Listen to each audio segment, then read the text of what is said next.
Good afternoon, everyone. My name is Jason Yee. I'm the Associate Director of Outreach here at the Center for Climate and Energy Solutions. And I want to thank you today for joining our webinar on Catalyzing Investments with the National Climate Bank, Lessons from Subnational Green Banks. We have a great webinar in store for you today on a topic that is gaining increasing support at the state and local level, and where there is growing interest in a national climate bank here in Washington, D.C. Before we dive into the content, I'd like to cover a couple of housekeeping items first.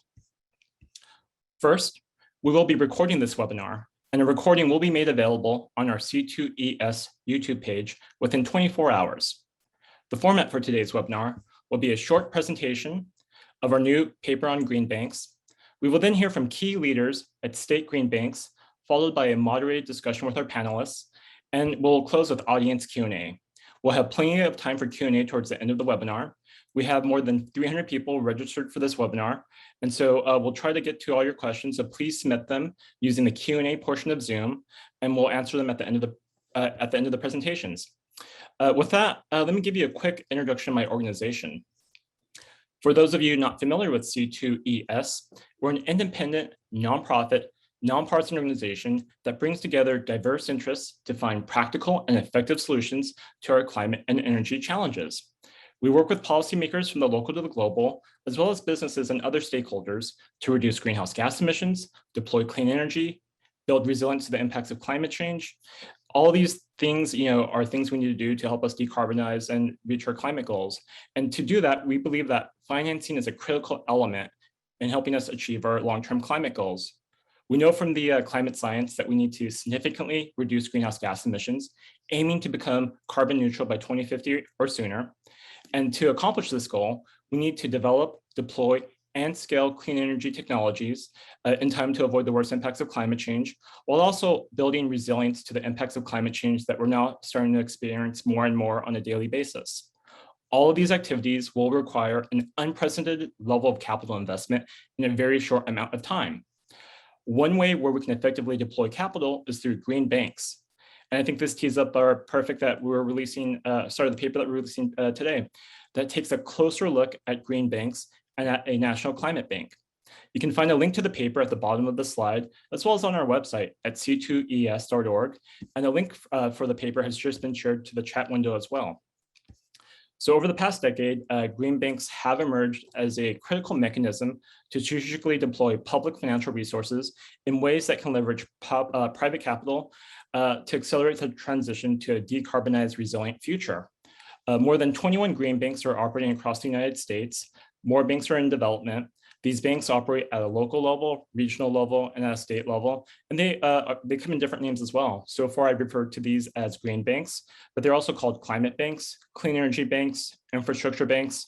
To minimize the confusion, and for the purposes of today's discussion as well for our paper, we will refer to green banks as state and local financial institutions, including nonprofit entities that leverage public funds and financing tools to attract capital for climate-related investments.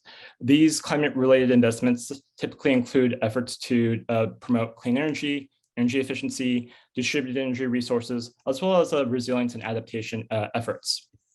So in our examination of subnational green banks, we found that green banks share common policy design elements that vary widely depending on their goals, priorities, partners, funding sources, as well as the sectors they serve. So taking a look at a decade's worth of green banks, we've identified 5 key design elements that policymakers should consider as green banks mature and as new ones are established. So just to go through the 5 design elements here really quickly. Green banks have an operational scope. Generally, most subnational green banks are focused on developing energy efficiency and renewable energy projects. And depending on these banks, these eligible projects could be in the residential, commercial, or other sectors. And while some of these banks may have a narrow energy-related objective, others have scopes that go beyond energy. So one of the most interesting things that I found in our paper was that most of the enabling charters for existing subnational banks do not include explicit provisions to address climate change, build resilience, or address equity concerns. But these are areas that are receiving increased attention at the banks and with stakeholders. And increasingly, green banks are examining ways to accelerate clean energy deployment in low and moderate income communities, strengthen climate resilience across the board, and broaden the scope of infrastructure projects, including eligible technologies that they can support. Second, the structure of a green bank can determine the level of independence and the level of government involvement in the bank's operation and direction. Green banks typically come in three different structures, either as a public, quasi-public, or nonprofit entity. A public green bank can be housed within or act as a state agency. A quasi-public bank will have characteristics of a state bank, but would have some flexibility in their operations. And a nonprofit green bank would be fully independent. Regardless of the structure of green banks, though, all subnational banks are overseen by a board of directors or by advisors.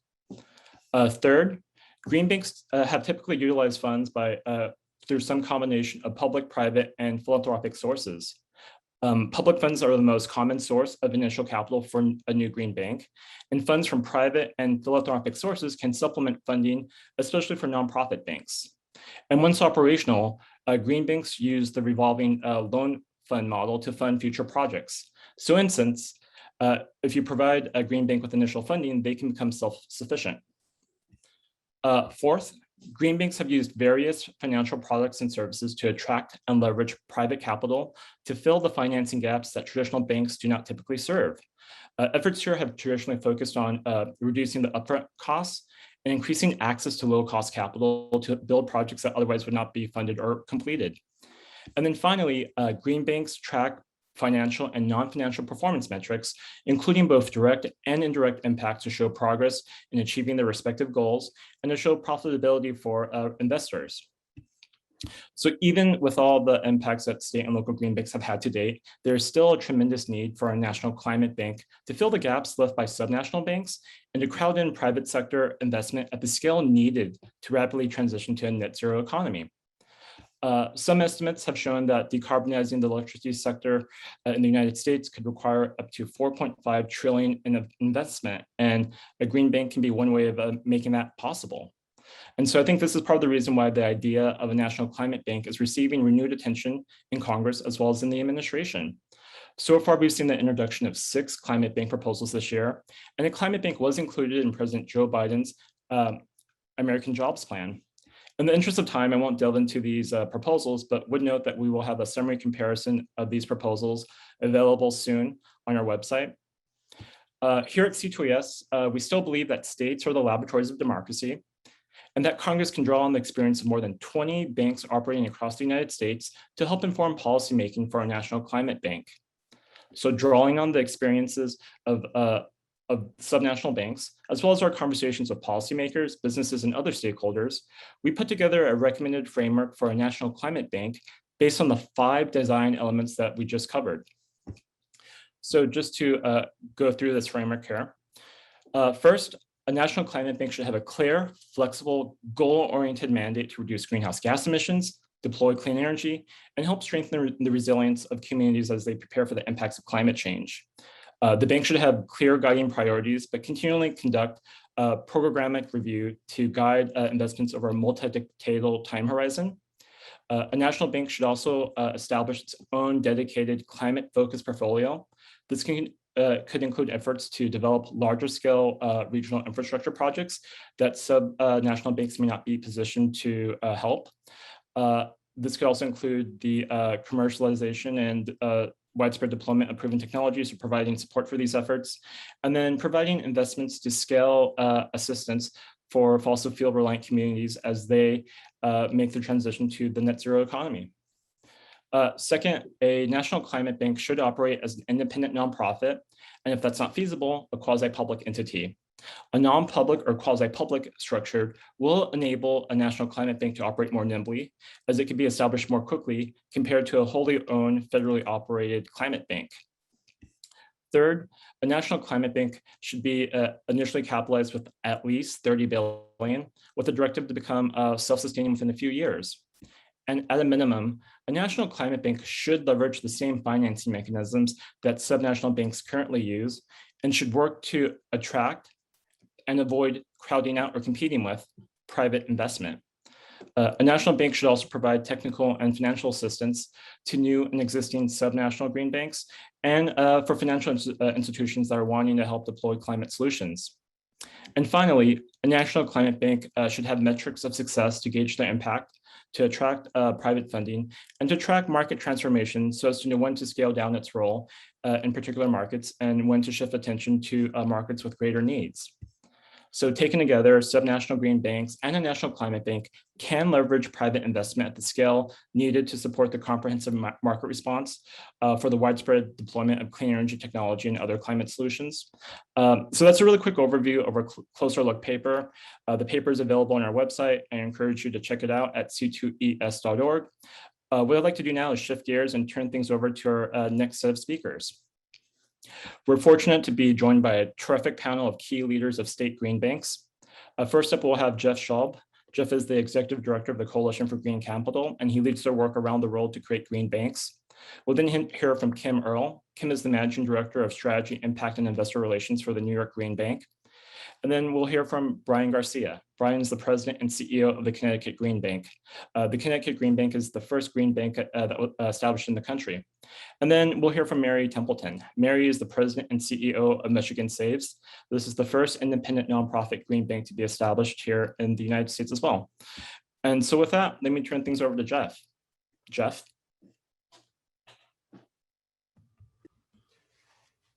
Great. Thank you so much, Jason. Wonderful to be here with you all. Really excited to be part of today's discussion. I hope you all can see me. Okay, now I think this is working. So really a pleasure to be with you. Really excited about the incredible work C2ES has been doing on the topic of green banks and a national green bank. Been happy to support the work and the research that your organization and your team has been doing. It's really been fantastic and is exactly the right time for you all to be hosting this discussion and leading a really deep analysis with some of the best leaders from the green bank world who will be coming after me. Brian, Kim, and Mary are fantastic leaders in this space, and so you're hearing from the best of the best. So I want to give a really quick overview on what green banks are, what they've been doing, what the state of play is, and walk through really quickly the nature of how this is fundamentally a state-based solution, but one that requires national attention to really get where we need to go. And so starting with this really simple animation, which I think is kind of clever, combining blue and yellow to get green. Green banks combine $1 of public money with $3 of private money to leverage more total investment into clean energy.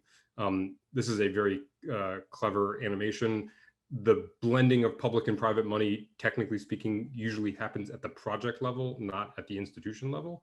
Institution level mixing of public and private money does happen over time, as certainly Brian has done in Connecticut, and New York is pursuing with the New York Green Bank.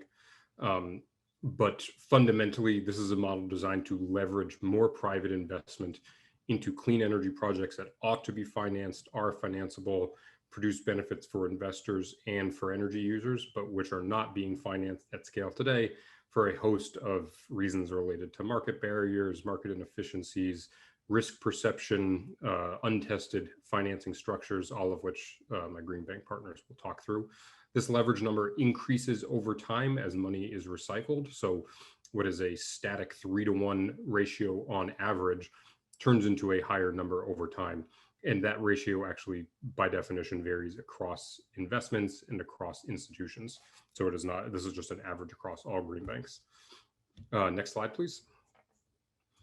So the current state of play is, this is not just theory, this is not slideware, this is real. This is actually happening in the world. Over the last decade, 21 green banks in 16 states in the District of Columbia have been created, which have collectively driven $7 billion of total investment into clean energy projects using less than $2 billion of public funding. The newest state on that map, all the way in the top right, is Maine, which passed bipartisan legislation to create a state green bank just a few days ago. Colorado, also their state legislature passed and the governor signed legislation to put $30 million into their nonprofit green bank called the Colorado Clean Energy Fund, created originally by then Governor, now Senator Hickenlooper. Almost every single one of these green banks was created, by the way, under bipartisan political conditions. This has genuinely been a nonpartisan or a bipartisan solution across the country. Next slide, please. And it's not stopping with those 16 states. There are 21 other states that we are working with that are pursuing their own green banks. This is everything from bipartisan legislation in Minnesota to legislation introduced by the Republican governor of Alaska to an effort led by the South Carolina Energy Office to explore the creation of a green bank. As you can see, this map is filling up and it's entering states that previously were, not filled with green bank conversations, but the proof is in the pudding. A decade of track record shows this is not just theory, it is actually working. And so every one of these states, one way or another, is pursuing a green bank. What is the problem? What is the missing ingredient in literally every single state? It is money, pure and simple. The existing green banks do not have enough money to address their collective backlog. And most of the new states that are pursuing green banks also do not have enough money to address this market. If I remember correctly, the Alaska Green Bank is being proposed to be seeded with $10 million. The investment opportunity in Anchorage alone in building efficiency is tens and tens of millions of dollars. So this is just simply a matter of finding the money. Next slide, please. So let me talk very quickly through these 4 maps about why these are national problems that ultimately require local solutions. So problem number 1, there are 4 problems. The first one is that the carbon power system hits consumers differently in different states. Electricity is the same everywhere, but no commodity varies in price as much as electricity does across the country. This is not a chart showing electricity price, though. This is a chart showing energy burden. So the 3 inputs to this are what are the prices of energy, how much energy do people use, and how much do they have to spend on energy relative to household relative to household income. And I think what's interesting about this, besides the fact that there's a huge variation across the country, is that in the Southeast, we typically think of energy being cheap there, which it is on a per kilowatt hour basis. But if everybody has to use a lot of it to run their air conditioners all year long, and houses are relatively inefficient and incomes are low, that adds up to a high energy burden. So the economic impact of our current energy system hits states differently, which means we need to make different kinds of investments and different levels of investments in different states. Next slide, please. Second problem, not surprisingly, is emissions. The total amount of emissions coming from every state also differs. This is not a per capita measure. This is purely like, where are the emissions? And so where do emissions have to be knocked out? Interestingly, of the 12 states that are in red in the top bracket of emissions, 6 of them voted for President Biden and 6 of them voted for President Trump. This is a bipartisan issue that cuts across states, that where the investment has to go to address the magnitude of emissions cuts across party lines. Next slide, please. And unfortunately, another one of the problems that we are trying to address by investing in clean energy is the health impact that comes from our existing energy system. And this unfortunate chart shows the rate of asthma attacks in children. Not surprisingly, there is a strong correlation between the previous slide and this slide, showing that basically where there is an intensity of emissions, there is also a higher rate of asthma attacks in children, particularly in Appalachia, West Virginia, and the central south of the country, but really spreading to much of the country, again, where the emissions are. This requires targeted investment to address these health concerns in these targeted states. Next slide, please.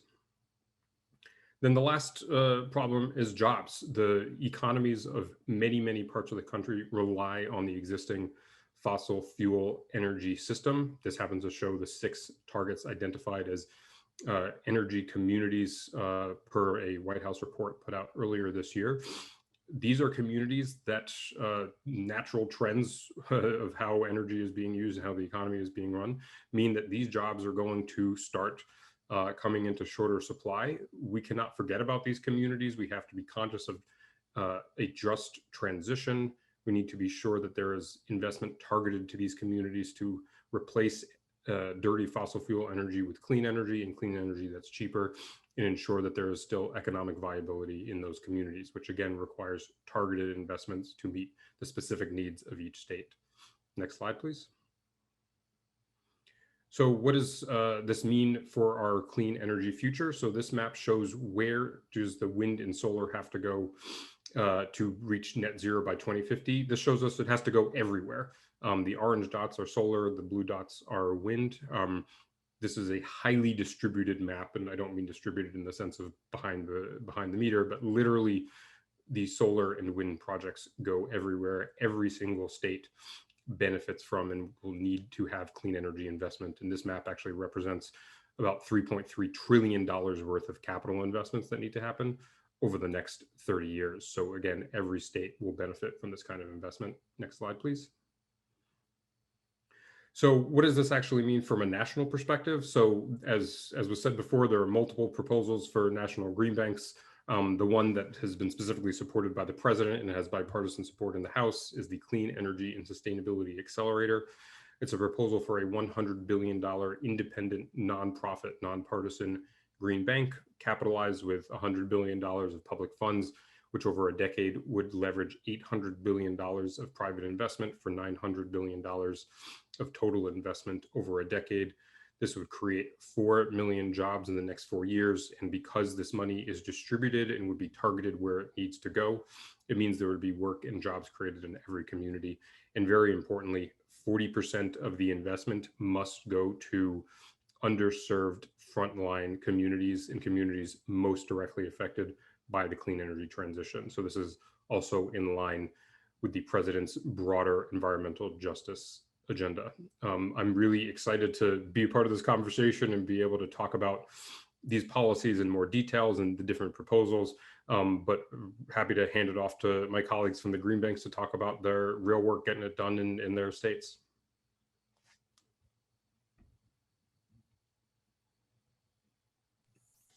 Thanks, Jeff. An interesting stat that jumped out to me was the $2 billion invested and gained $7 billion. And the slide you have here showing that the accelerator would be nationally capitalized with $1 billion, but then would be leveraged up to $900 billion, which shows you the degree that we need to scale up the funds to help us reach our climate resilient and decarbonized future. So thank you for that excellent presentation. Up next, I believe it's Kim.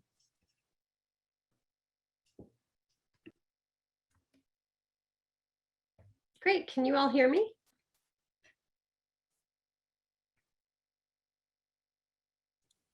Yes. Terrific, thank you. So thank you, Jeff, for a terrific presentation. You're kind of a tough act to follow, and I have followed you several times, but I will give it my best try.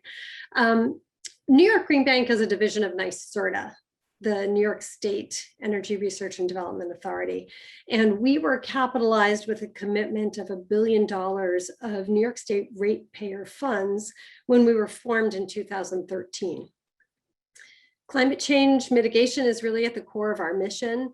And we were formed as a financing vehicle to support the state's ambitious clean energy policy, which includes decarbonizing New York State's electricity sector by 2040. And also the climate justice components of the 2019 CLCPA, through which we will contribute to the goal of delivering 40% of the benefits of state clean energy investment to historically marginalized or underinvested communities throughout the state. We're a team of mission-driven, solutions-oriented investment professionals with very deep credit, project finance, and technical experience. And where we sit at the intersection of policy and finance in New York State provides us really with part of our investment edge.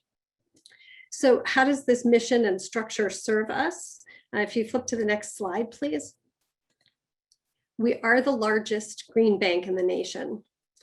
We focus on wholesale capital markets, which is providing structured financial products to developers and specific projects that result in clean energy benefits for all New Yorkers at scale, rather than financing clean energy products or services purchased by consumers or homeowners directly. And that's one area where I think we differ from other green banking entities.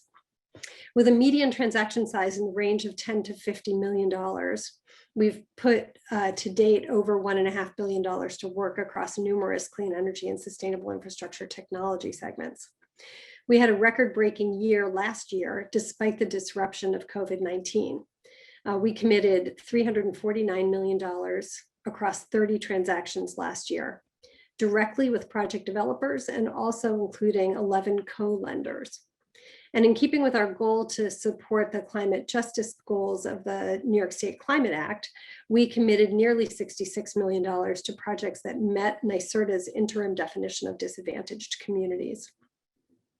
We expect that the transactions we closed in our last fiscal year will mobilize $1 billion of total investment. And these investments covered a wide swath of products across the capital stack, including revolvers and aggregation facilities, term loans and construction to term loans. We made a preferred equity investment last year. And we also made 3 loans under the SBA's Paycheck Protection Loan program to support small businesses affected by COVID-19. So if you flip to the next slide, we can invest in any technology that is commercially proven, financially viable, and has the potential to reduce greenhouse gas emissions in New York State, but for one reason or another is struggling to access reasonably priced capital in private markets. As you can see, we've been very active in supporting community distributed generation business models, specifically in the solar sector. And going forward, we expect this technology mix to shift as we've achieved increased liquidity in community solar right now and are moving on to other clean energy technology segments where market transformation and the removal of the filling of financing gaps is needed. So we'll be putting a couple more technologies on the map, including port infrastructure to support the state's ambitious offshore wind targets. And then we'll also be expanding the pie, the slices of the pie in others where we've made some large public commitments like clean transportation, energy storage, and building electrification and energy efficiency. So if you flip to the next slide, please. To give you a sense of how our work leads to market transformation, I'd like to close with a case study on community solar. So New York Green Bank was designed to address financing gaps and barriers, and we work with developers and other market participants to ensure that technically and economically feasible projects can access appropriately priced capital. We're willing to consider financing opportunities that might be too small or too bespoke or too complex to be of interest to institutional capital providers. And we work to make investments that bridge these financing gaps in the short term and eliminate them in the long term.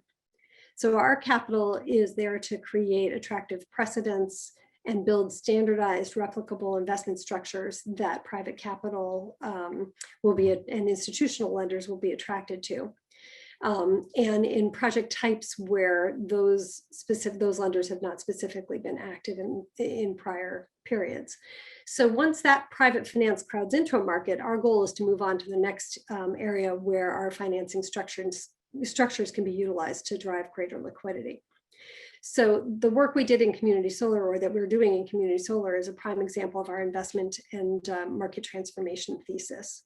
So when New York State established its community solar policy in 2015, this was a market that was facing an unfamiliar business model, nuanced policy, and very complex revenue streams. So institutional investors didn't really know how to evaluate risk or determine the value of projects in this market. So New York Green Bank, because of our unique, we're uniquely situated within a policy making entity and where we have visibility into regulatory frameworks and technical expertise.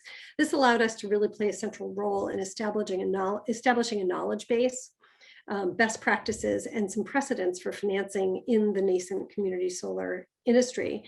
And frankly, to flatten the learning curve for other investors. So we started to problem solve in this sector in 2015, and we managed to actually do our first investment, which was a small one, $1 million, in 2017. So we really dug in for almost 2 years. And this really required a significant team effort to develop new transaction structures, documentation, et cetera, et cetera. And then moving forward from 2017 to today, we've done $300 million of investments in community solar. Transactions in the segment are becoming routine for commercial lenders.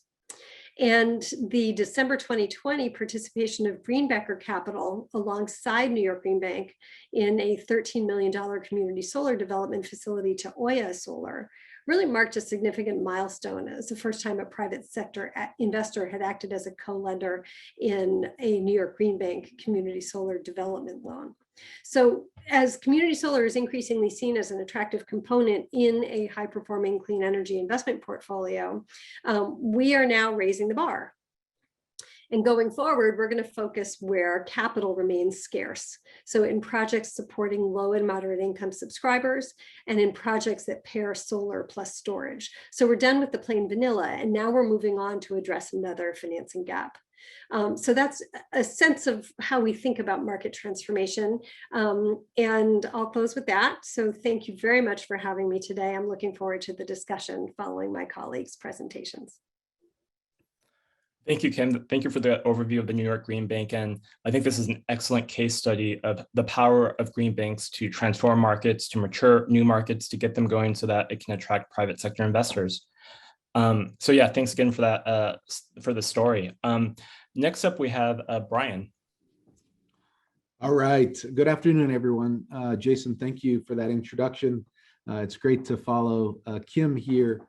Yeah, nearly a decade ago to the day, the first state-level green bank was created, the Connecticut Green Bank, through a bipartisan act of legislation, Public Act 1180, as we know here in the state of Connecticut. The Green Bank is a quasi-public agency. You could think of that as a corporation of the state of Connecticut. It is like that. It's not that exactly, but you can think about it that way. We use private sector disciplines to achieve public sector goals. So where the private sector would be interested in bottom line financial profit, we are focused first and foremost on social and environmental profit for the citizens of the state of Connecticut. What you are hearing a lot about is how green banks use a limited amount of public resources to mobilize multiples of private investment. That is a fundamental principle of green banks. We all recognize that in order to achieve our ambitious policies, that we need to engage the private markets to put their capital to work to help us deliver on the policies that we want to see. Our mission is to confront climate change. That focuses now, today, on clean energy and mitigation, driving more capital investment in clean energy deployment in our state. We have very ambitious policies, as other states do across this country, from greenhouse gas emission reduction targets. For example, Connecticut is consistent with the US's NDCs recently announced.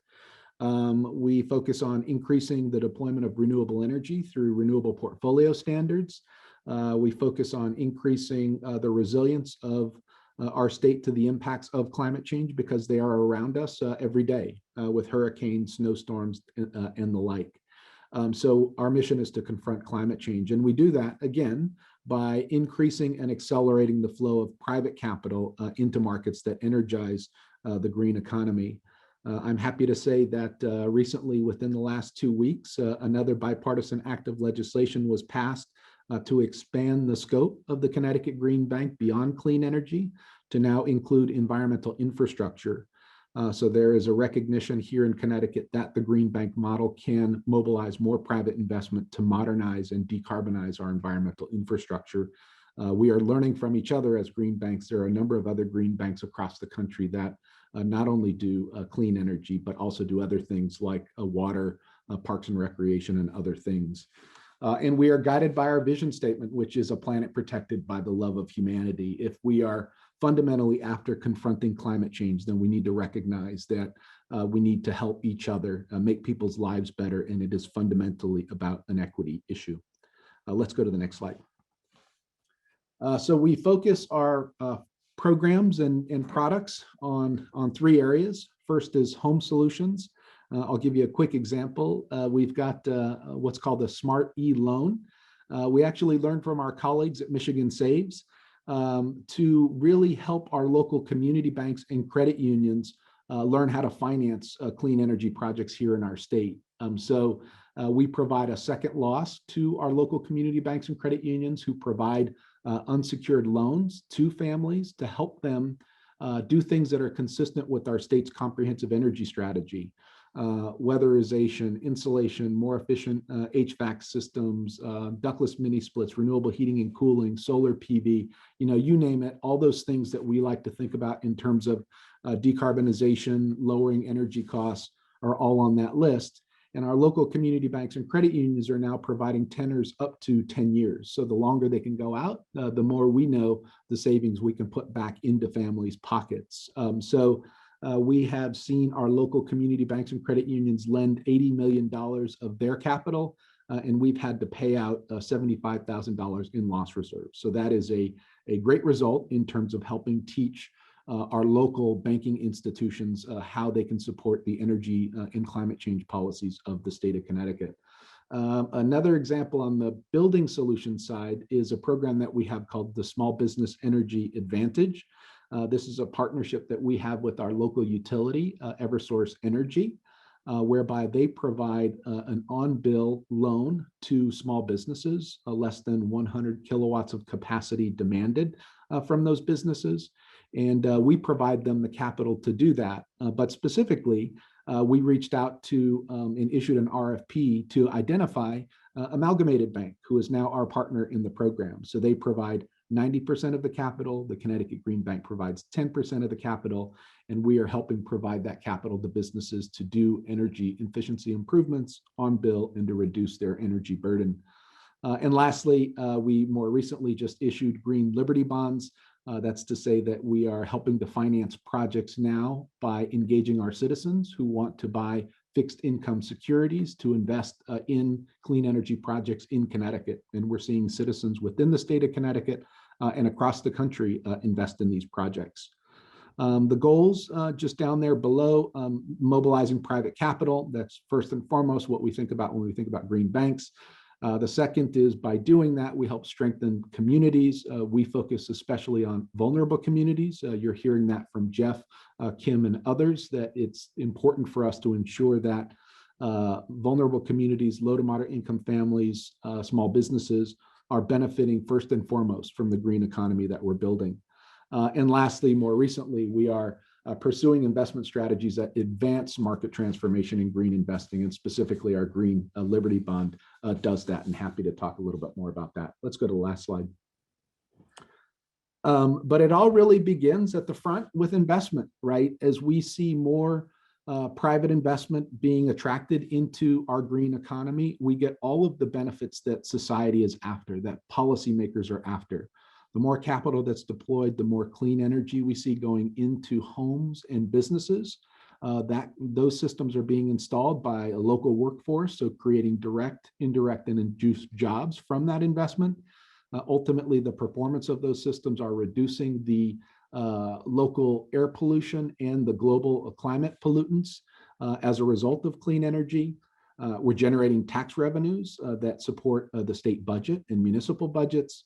All the while, that clean energy as we know it is also reducing energy costs for families and businesses. We know that by financing clean energy over the life of those measures, that we can actually deliver those families and businesses cash flow up front. And by reducing air emissions, we're actually improving the public health of our communities. So we are very impact minded. Especially as we start to venture out into issuing bonds. There are bond buyers out there who want to make sure that the investments they're making not only yield a return that is commensurate with the risk that they are taking to invest in those bonds, but that are also delivering additional societal benefits that they want to see happen in their communities and other states. So take a look at impacts happening across all green banks. We're delivering them. So with that, that's it, Jason. Thanks, Brian. Great presentation. I'm particularly interested in Liberty Bonds, and I'm sure I'm going to be asking you some questions on that in a little bit. But just want to point out this last slide is fabulous. Like, you have these great stats. I know tax revenues is an important issue with states and localities there as part of the pandemic, issue of funding government operations. But yeah, having the stats on reduced energy burden, economic development, the environmental benefits, as well as the public health, all this stuff is great. Okay, great. Thanks, Brian. So now let's turn things over to Mary. Thank you, Jason, and thanks to the Center for Climate and Energy Solutions for hosting this webinar and for talking about this really important topic. I love being on panels with Jeff and Brian and Kim, some really strong experts in this field. And Michigan Saves, while our structure is different, we operate as an independent nonprofit 501c3. Our mission is really similar to what you've just heard from Brian and Kim. We address financing gaps to accelerate those investments in clean energy work, and we leverage private capital to address the needs of our particular state. In 2009, we were created by the state of Michigan with a $6.5 million trust fund and some funding to do initial research and stakeholder outreach. Since then, we've turned that funding, and we had some additional support from the United States Department of Energy of around $5 million into $300 million worth of investments in residential, commercial, nonprofit, municipal, and affordable housing financing for all kinds of building improvements like the ones that Brian just described: lighting, building envelope improvements, HVAC, geothermal, solar, and even remediation when needed. The structure that we use, and we can go to the next slide on this, to fund these investments is a credit enhancement in the form of a loan loss reserve. Remember, I just said that we had one-time funding source of $6.5 million when we were created, not near enough to serve all of the 4 million households and several hundred thousands of businesses in Michigan. So we had to leverage the private market, and we had to do so with the concept of making this funding last as long as possible. After more than 10 years, we are seeing a leverage ratio of $30 for every dollar of public funding. That's an incredible use of public dollars, but there are also other benefits to this model. We partner with credit unions for residential loans, similar to the way that Brian does in Connecticut, and banks and other lenders for commercial projects. These institutions do the underwriting and the services and the servicing, so we don't have to invest in the infrastructure, so it keeps our costs really low. The loan loss reserve model also keeps the cost low for our borrowers because we share the risk with the lenders. We pay for the defaults or a portion of the defaulted amount, up to 75% of each defaulted amount up to a cap, so that the lenders can offer better interest rates, longer terms, which makes it so much more affordable, and they offer more access to those that otherwise might not qualify. I'll give you a quick example. In our residential program, we serve people with credit scores as low as 600 or even lower on a case-by-case basis, and debt to income ratios of less than 50%, with funding that goes up to $50,000, rates around 4% fixed with no out-of-pocket costs from the borrower, and terms up to 15 years. This partnership with our lenders has really worked for low to moderate income homeowners. Let's go to the next slide. In fact, 56% of the loans that we've made in low to moderate income have been made in low to moderate income communities in our residential program. And our default rates are incredibly low, less than 2% overall, which allows us to recycle that funding and get those strong leverage ratios of 30-to-1. We also provide financing in a similar way in the commercial sector. While we're really proud of the work that we've done and the results that we've made, especially with that very small investment that we received from the beginning, there's so much more work to do. Small businesses, nonprofits, community-focused organizations that need long terms, low rates, and accessible financing to make projects cash flow don't always benefit from the lender's structure that we currently work with on the commercial side. Affordable housing facilities that require unsecured long-term financing are not always well served. We also see opportunities to provide low-cost long-term solar power purchase agreements and fund community solar projects, especially in underrepresented communities. We would also like to continue to improve our access for financing for low to moderate income households to reduce that high energy burden. Finally, we believe that there are opportunities to diversify the contractor network. These are the people that are in homes and businesses, and the ones that we use as our primary marketing strategy. We believe that financing can help support and grow a strong, diverse contractor base that serves communities of color and low to moderate income communities in a really effective way. As we look to the future, we look forward to continuing to build our financing programs to more fully serve these markets. A national climate bank is really essential to helping us do so. Thank you. I look forward to the panel, Jason. Thanks, Mary. That one stat just jumps out, leveraging $30 for every $1 of public. I think any financing organization would want to have that metric. And then the work you guys are doing to help make energy projects accessible to low and moderate income communities, that's great stuff you're doing there. So what I'd like to do now is transition to the moderated discussion with our panelists.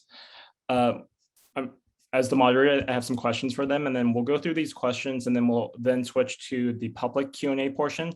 So if you have any questions, please feel free to use the Q&A function of Zoom, type in your questions, and then we'll queue it up for the public Q&A section. So with that, so these questions that I'm going to ask now, they're open to all the panelists.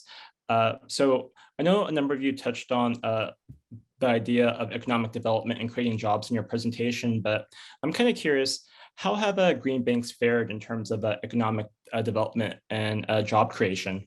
I know this is a stat that is gaining some increased attention here at the national level, so I'd be curious to hear, I guess, a reframing of what you guys think here. Great. So Jason, this is Brian. Just a quick take on it. So here in Connecticut, as I was mentioning before, investment at the front end is one of the key performance metrics that we track with everything. We work with Navigant Consulting, now Guidehouse, to effectively develop a calculator. So for every $1 million of investment that goes into X, Y, and Z clean energy market segment, determines a direct, indirect, and induced job years per $1 million invested. So we ground truth that with our Department of Economic and Community Development to develop this calculator that essentially says for every $1 million you get this. So you do that sort of analysis, you get the local policy leaders and government agencies behind that metric so that it is a reasonable estimation. And of course, the impact, as a result of using $300 million of public resources in Connecticut, we've mobilized $1.7 billion of private investment. That $2 billion of investment led to greater than 23,000 job years and the nearly $100 million of tax revenue that I spoke about before. But again, it all comes back to that investment, the number right at the front end. And the more we can do as state and local governments to encourage and attract more private investment in at the front end, the more we're going to see all those other impacts metrics increase and improve, especially jobs. I'd like to add on that. So that's what we do as well, Brian. We track the number of jobs created with the kind of strategies that you do. And for our 300 million, we've seen about 6,000 direct and indirect jobs created, which is pretty impressive. But the thing that really strikes me about this is that these are jobs that are at the local level. They're not jobs that can be outsourced. They're jobs that are conducted in our states, contributing to our states, to the value of our states and the income in our state, and to the economic development within our state. I also hear stories from contractors. We work with contractors all over the place, and I hear stories from contractors, especially the ones that really strike me as kind of inspirational are the contractors that are brand new in the business. And without financing from organizations like us, it's really hard for them to get access to attractive financing that they can offer their customers. We had a small residential HVAC organization that was created in a rural community in Michigan. And it was just a couple of years ago, they went from nothing to about $2 million in revenue a year in 2 years. And that is just a phenomenal, and they contribute a lot of that to being able to use really attractive financing tools like the ones that we offer. I'll pile in as well. Unlike Brian and Mary, we actually don't track job creation because it's very difficult to track when you're investing at the wholesale level. So again, slightly different structure for New York Green Bank, but we do track capital mobilization. So our investments to date are expected to mobilize over $3.6 billion in private capital investment in New York State. And then we also think about, you asked the question, how have green banks fared in terms of economic development and jobs? I can't really talk to the jobs piece, but in terms of economic development, we think our capital helps to attract developers and investors to New York State because we have a New York State content in our, as a requirement of our deals. And then also, in terms of economic development, the work that we're doing supports the supply chain build out to serve these projects. So if you look at offshore wind in New York State, offshore wind is going to be a big industry. Well, then you need to create ports, and those ports are going to be able to harbor the vessels that'll move between the wind farms and the shore to move people to service these offshore wind farms, and also to move equipment as they're being constructed and maintained over time. And so our capital, again, and Green Bank capital in general, not just New York Green Banks, has that follow-on ability to support the supply chains that actually service or support the projects that we invest in. And I'll add just two points from a national perspective. One is, there's a lot of talk right now about, job destruction that comes from investing in clean energy and transitioning from fossil fuels, and about how fossil fuel jobs are better than clean energy jobs. If you actually look at the data which we've done and aggregated all of the information from the existing green banks about the jobs that are being created and done third-party analysis, the jobs that are created in clean energy look pretty much like the jobs that exist in fossil fuel, which looks like the jobs profile of what exists in America.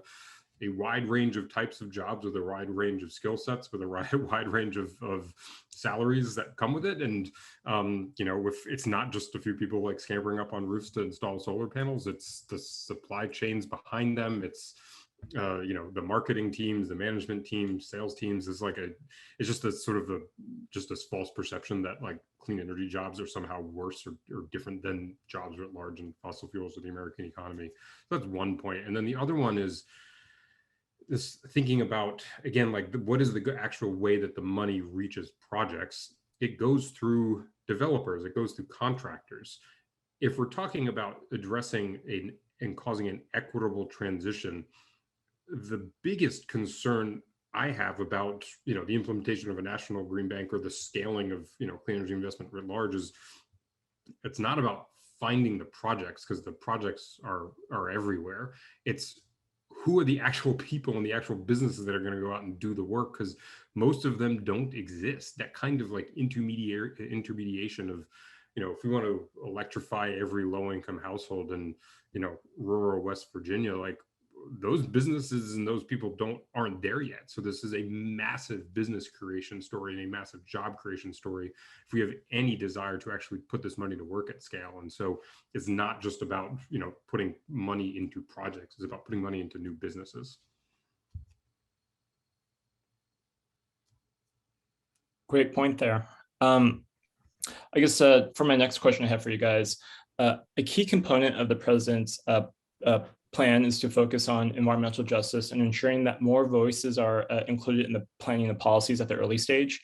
How can green banks provide benefits for historically marginalized communities? Many of you guys have touched on this already, but also I'm kind of curious, how can green banks support these efforts, or how can these efforts be approved upon to be more inclusive? So are there, I guess, mechanisms in place to bring in more diverse voices when green banks are looking for projects to be funded, or when green banks are being established, or even when, I guess, legislation or regulations are being created for these entities?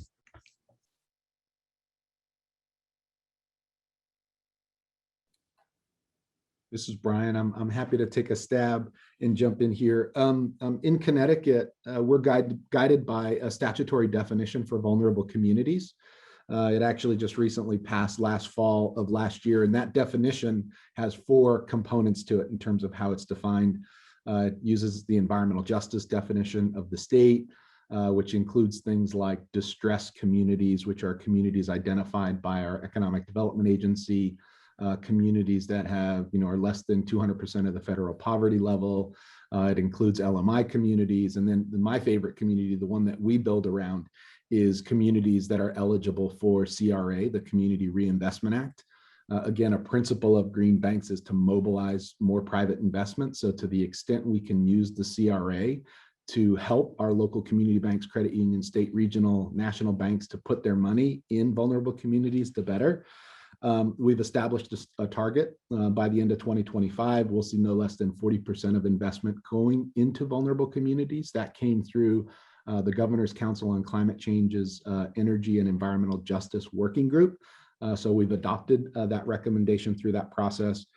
And we really focus on, or have been focused on, reducing energy burden. That is the percent of household income spent on energy as our key metric. But I think what we're all learning from leaders like Shalonda Baker and her book on revolutionary power is that there are other things that we should be thinking about too when it comes to vulnerable communities.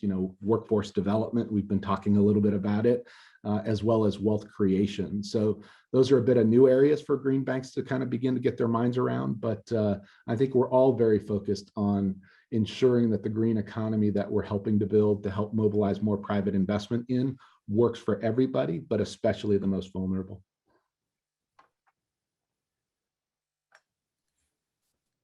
Yeah, I agree, Brian. It's such an important issue, and I'm so pleased that the National Climate Bank, or the Accelerator proposals, have that component in it.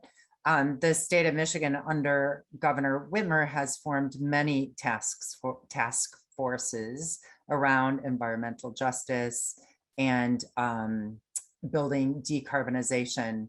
And I have to tell you that we are, I am certainly not the expert, and we at Michigan Saves are not the expert, and we rely on task forces like that, as well as nonprofits and cities and communities that really focus on this issue. And so I think it's really, really important for us, and for me in particular, to acknowledge that I am on a steep learning curve here. Our organization is on a learning curve, and I've really got to count on the people in the communities to make sure that we are building solutions that serve them, and that we're not just building solutions because it's what we think will serve them. And I think that's a really important point to note.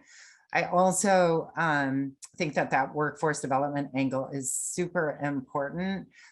When I look at, and just, anecdotally, look at the group of contractors that we work with. They're wonderful contractors. They do really good work, and they are traditionally white and male and growing old. And so I think the need to diversify that contractor network is something that we are going to need to focus on. And I think we need to do that with great care and commitment to doing it in such a way that it is serving our state. Mary, thank you for talking about the learning curve, because we are very much on the same very steep learning curve. And, because we are a large fund and primarily a wholesale lender, we're typically a few steps removed from the end users of the projects that our investments ultimately support. And so that's a challenge for us. And one of the things that we've done in order to try to make sure that we are meeting the challenge of delivering 40% of the benefits of investment in clean energy to historically marginalized communities, is that we're actually looking at the channels through which we're lending. So right now we're working with a couple of large CDFIs that have a really well-established roots in the affordable housing sector and on-the-ground relationships with community leaders.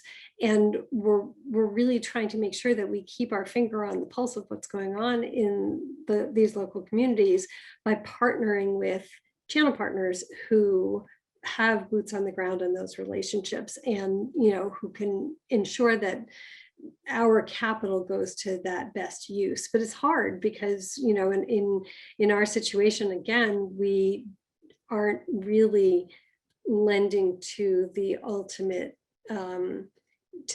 user, and we also may be lending really early. So we may be lending to a community solar project that has an ambition to subscribe low and moderate income ratepayers, but we're providing a interconnection bridge loan or a construction loan. And so we can create some requirements that they go after those types of subscribers. But again, it's a little harder because we're one step removed. So huge challenge for us, and one that I don't think we've fully cracked the code on. And just to add, I think sort of to the point that all the other speakers made about still learning, I think there's a couple of elements of this. One is sort of stage one is delivering clean energy to low-income households to lower their energy costs, like making sure folks have access to lower energy bills. Like that is step one. We all have to do it. We have to do it at scale, but that's only step one. Sort of going beyond that is expanding business creation and job creation and economic development into those communities, not just putting clean energy there. And the last piece, which I think Brian pointed to, was around wealth creation. So, like, for example, I had a conversation with the head of a green bank that focuses on community solar. I was talking to her just yesterday about basically crowdfunding mechanisms that can ensure that community members who actually are subscribers to a community solar project can also own a stake in the project, which is the structures are complex and they're innovative, but they are under development now. And I think people are quickly figuring out that that's an important pathway. But I think, Jason, I think you said the word process, and I think that's something that our organization has certainly figured out, over the last couple of years of digging into this. Is process and people matter a lot here. And so ensuring that community members have a voice in the process of determining how investment flows into their communities, what those businesses are, making sure that things are done sort of collaboratively is an important part of this. And everything from all the way down to like investments in projects, all the way up to, federal policy making. And I think there's, at least in the clean energy finance space and the climate finance space, there seems to be a lot of really healthy collaboration and discussion among green banks, among CDFIs, among credit unions about figuring out, all right, how do we do this together, knowing that nobody individually has a silver bullet on how to address this.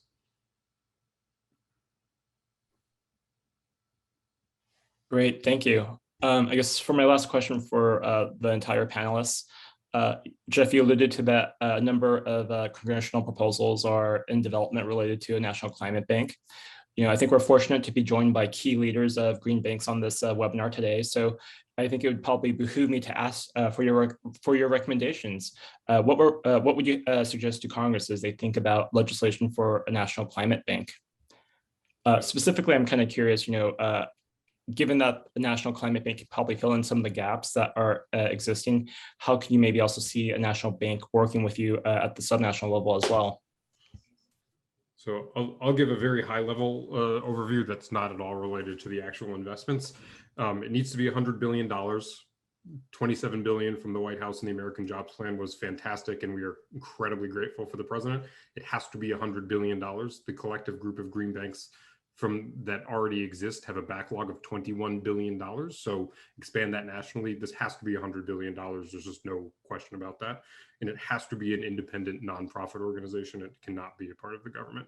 As long as you get that set up with a specific mandate to put 40% to environmental justice and disadvantaged communities, then there's a lot of ways you can go from there. But I'll give that high level and give it over to my colleagues to get more specific on how this can help them on the ground.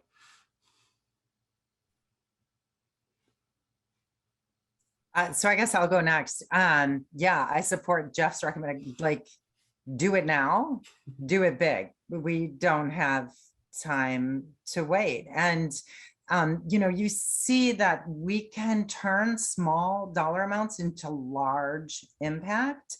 But we in Michigan can only do so much with the small amount of resources that we have. Boy, I'd love to be doing work like Kim is doing. Wouldn't that be amazing? I would absolutely love that. I don't have the funding to do that. And even to set up some other, like, for example, a revolving loan fund for some of the residential customers that don't qualify for our traditional lending. I'd love to do that. I would love to do that and prove out that model and then take that to lenders and say, look, you can finance these people. They may not have the right credit scores, but you can finance them with these projects. They pay back. They have very low default rates. This works. Same with like really nice long-term financing for some of those small businesses. The private market doesn't do that really well. They don't necessarily do those kind of 15-year, 20-year financing terms that make those business, just make it a non-issue for the businesses to invest in clean energy. And the markets are changing all the time. Like there are different technologies introduced all the time. And those technologies need to be adopted really, really fast, in my opinion. And we need to move as fast as we possibly can. And we can't do that without additional funding. I would add that, you know, I think that instead of creating sort of new specific pathways for a national green bank to deploy capital, I'd like to see a national green bank serve as really additional capacity that can be injected into established programs. So for example, if another state, like right now, we can't invest in projects in other states because our mandate is New York State, but we have a team of people who are project finance experts and who have done a lot of deals in certain areas where we can efficiently put capital to work. And so I would love to see the ability to use the national climate bank capital to be able to expand to get deals done in other geographies.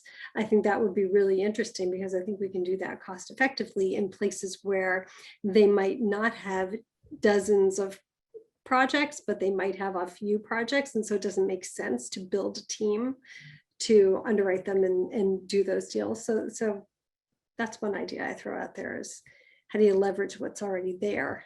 Because we have a green banking industry at the wholesale level and at the retail level of folks who really know what they're doing. Great, and just building some thoughts here. I liked Jeff, your comment on the, you know, obviously the 100 billion and Mary, like, you know, do it now, do it big. I would say do it now, do it bigger. You know, if we, one of the things, Jason, that we did here in Connecticut was we issued green Liberty bonds.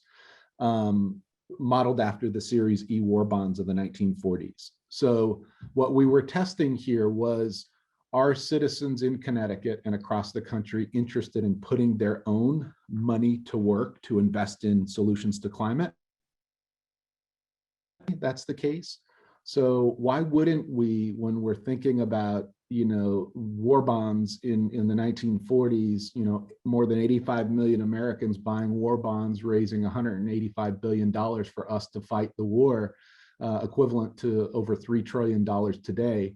Why wouldn't we want to use the tools of private capital to mobilize our citizens to invest more in their government, right? So I think, go big, go bigger. We're looking $100 billion national climate bank. Let's go bigger. We've got what did President Biden put on the table in terms of a $2.3 trillion national infrastructure plan to invest in the future that they want to see our country pursue.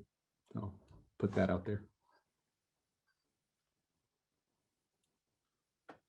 Great, excellent point there, Brian. I think now I'm going to open it up to a combination of audience Q&A and specific questions for some of our panelists.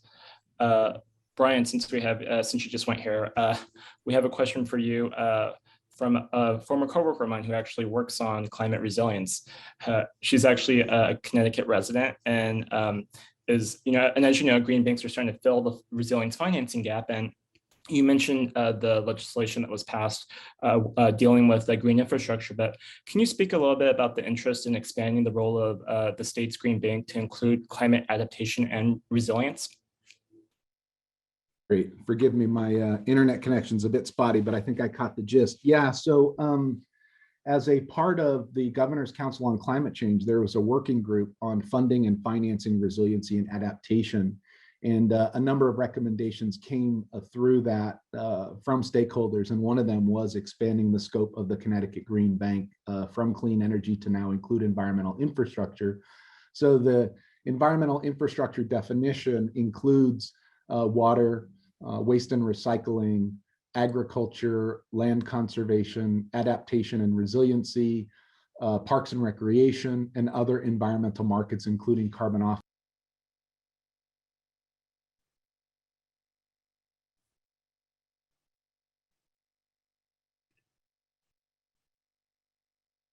Brian, you still there? Ooh, I thought I was going to be the one having technical issues today. I'm sure he'll be rejoining, but I think probably to keep the webinar moving, I can move to the next question. Mary, this one's for you. A congressional climate bank proposal draws on the nonprofit green bank model. As the nation's first independent nonprofit green bank, what are some of the benefits of structuring and organizing a green bank as a nonprofit? Yeah, thanks, Jason. So I think Michigan Saves can serve as a really good example of that. We have existed over the last 10, 11 years, which included several changes in governors and in our legislature. And while that prevents its own set of challenges about educating the new administration and the lawmakers about what it is that we do and how we do it, it allows us to continue to operate in a way that makes sense in our market without having to change tactics when changes or priorities occur at the state level. And when I think about what this does for the market, the consistency of this is so valuable to our lenders, to our contractors, to our utility partners, to Michigan residents and business owners. It helps us, regardless of what's going on at the state level, to remain consistent and remain really committed to our overarching goals. In addition, attracting private capital is a really, really big part of what it is that green banks do. And if the private market doesn't like risk. So if there's any risk that funding could be pulled back because of a change in policy or politics, it just doesn't work. It's so hard to build those relationships up in the first place.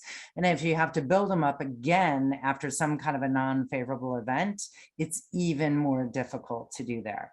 And one thing that I do want to point out is that I'm not saying that a nonprofit, independent nonprofit, wouldn't have any accountability built in. I think there are lots of ways that you can build in accountability, good governance, good policy, the right people on your boards, and that can help make sure that those public dollars are spent in a way that is consistent with where they're coming from. So, and with the goals of the organization. Great, thank you, Mary. Looks like we have Brian with us again. You dropped about 30 seconds into your remarks, but I think it might be for the purposes of, I guess, continuity, be good to just re-summarize everything. Cool, sorry about that. My system's behaving unstably. Yeah, so, this working group had recommended the expansion of our scope I think I got the definition in there. If not, I will chat it in so you all see the definition of environmental infrastructure. But no, we're looking forward to figuring out over the course of the next year. By statute, we have to develop a comprehensive plan in terms of how we're attacking that new tool. So we will be reaching out to stakeholders to help us put flesh on the bones to in fact, help us figure that out. So stay tuned. This is not new stuff. Many banks across the country, the Rhode Island Infrastructure Bank does water. California does parks and recreation. We are all learning from each other fundamentally. This is another tool in the toolbox for Connecticut. Awesome, thank you. Kim, we have a question for you. Green banks vary widely in their size and financing capabilities. How does the size and scale of the New York Green Bank enable private sector partnerships that wouldn't be otherwise possible? I guess I'll give you two examples. One is where we participate in larger sort of club deals. So we might have, for example, $20 million of a $200 million facility, but we're requiring New York State content, and we're also requiring of the borrower a certain amount of accountability and reporting. And when we do that, all of the investors in that club deal benefit. So I think on the one hand, we're creating more transparency, we're creating a little more accountability just by simply being part of a club.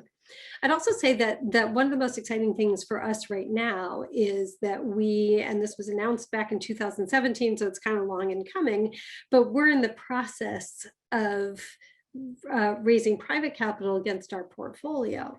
And so one of the things that being large and having done a body of transactions at scale is allowing us to do is to monetize a portion of our portfolio. And the mathematics of that essentially lead to additional capital mobilization or getting more work done in New York State without having to go back to ratepayers. So I mentioned in my remarks that we've done over $1.5 billion of investment with our $1 billion ratepayer capital base.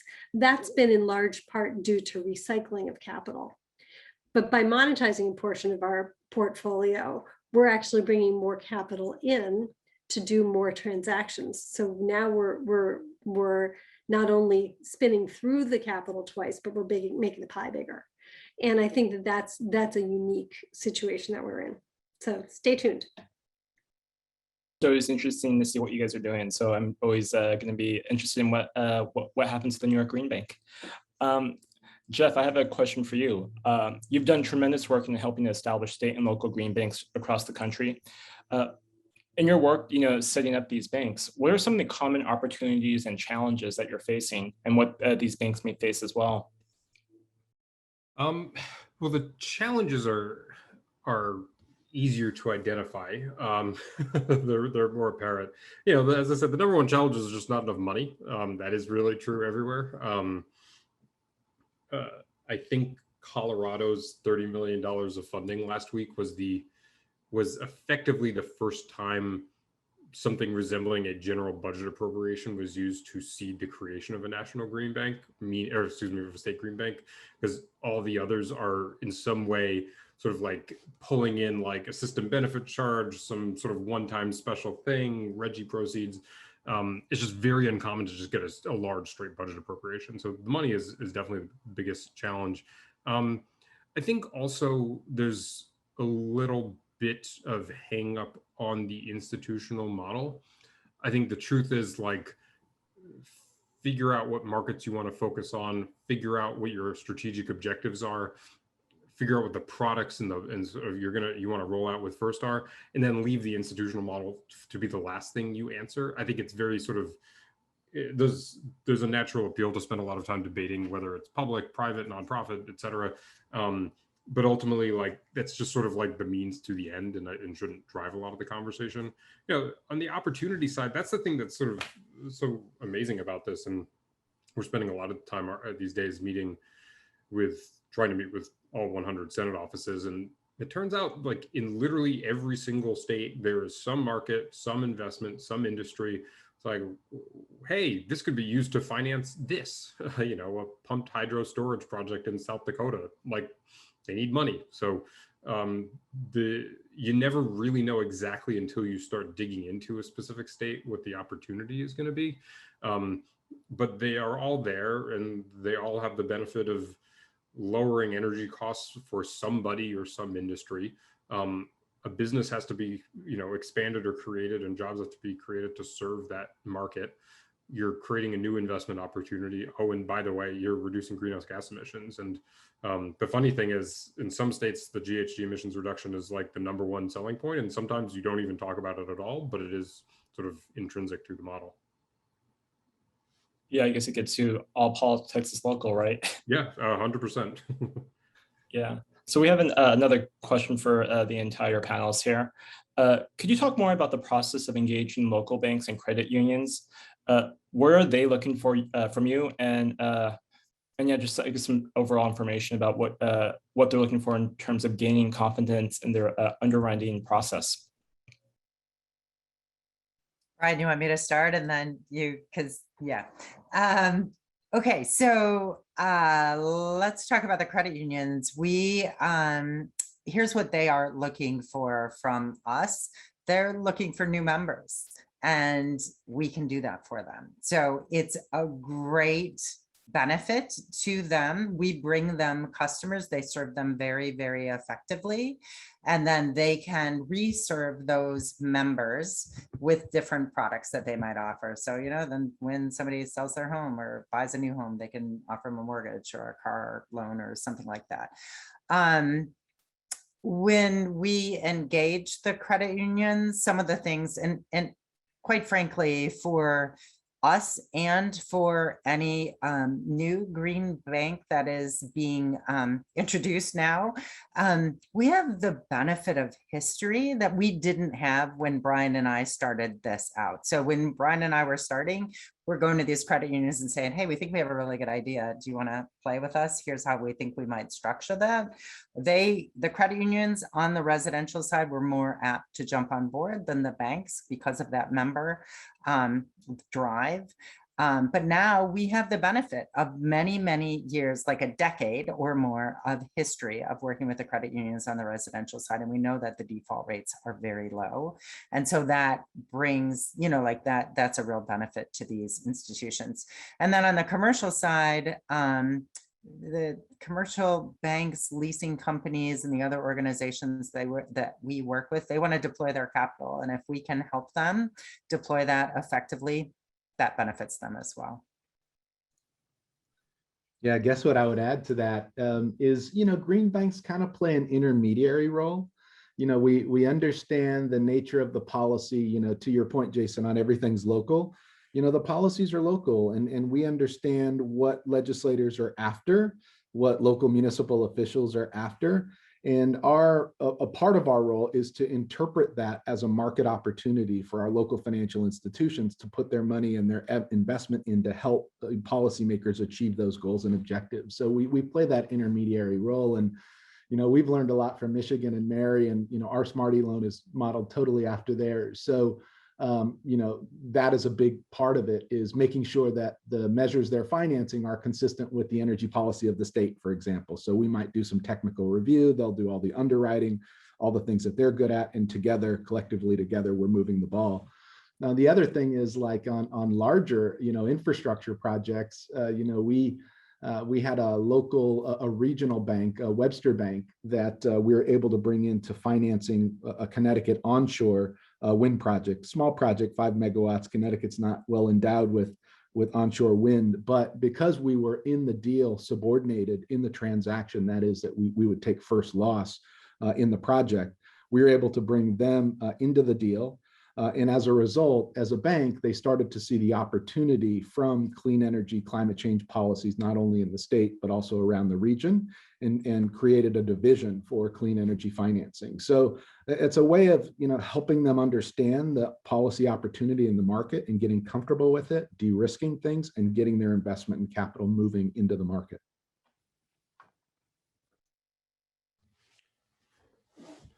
Hey, Jason, can I actually just hop in? I saw a question in the Q&A that I wanted to address that I thought was a really important one, and I know we're running out of time, so I'm just going to Sure, go for it. take his prerogative and do it. So the question was basically, certain segments of the clean energy market have scaled dramatically in the last several years, particularly like utility scale wind, solar, and behind the meter solar to a certain extent.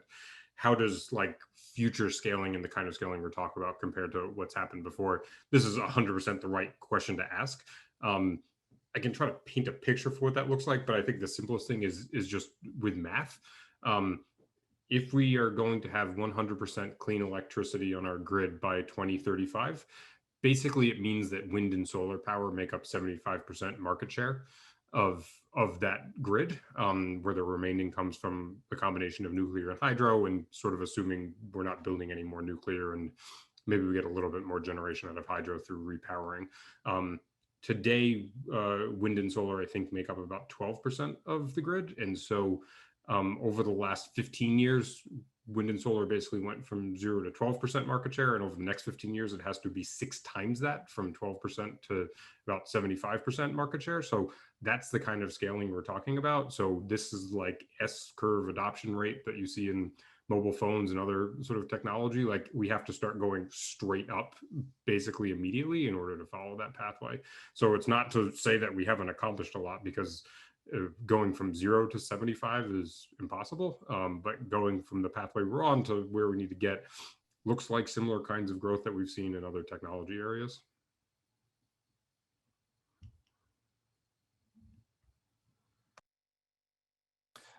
Cool. I guess we're almost at that time. So if any of you have any, I guess, last statements in a tweet form or less, I'll give you guys the last word.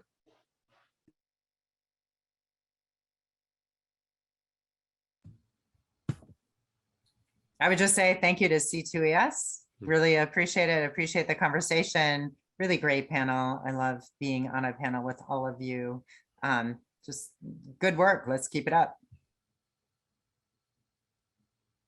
Agree. Thank you for organizing this. And I especially I think C2ES has a really good perspective on how this policy and other clean energy policies work together and complement each other. It's not an either or, it's how these things fit together. And so I think, right now is the moment where our country is going to do a lot of these things collectively, and maybe some of them fall off the table, but this is something that I think can and should be done and can be done on a bipartisan basis. Yeah, so building on that, we're all hearing now is the moment, right? And it is, if we truly want to modernize our nation's infrastructure, we need to be looking at confronting climate too, which means decarbonization and more resilience. And I think we can all get our arms around all the benefits that creates for society, and government working with the private sector can do it. And Jeff, I'm really excited by the Accelerator, and hopefully we can get that across the finish line. I guess I'll close out by saying thank you as well. And I too am really excited about the Accelerator, and looking to see how it can be put to creative use to accelerate a lot of the activity that's already going on. And so the best is yet to come, I guess. Well, I think I have to obviously thank you guys for making today's webinar terrific. And I want to thank the audience for joining us here today. We'll have a recording of today's webinar available on our C2ES YouTube page within 24 hours.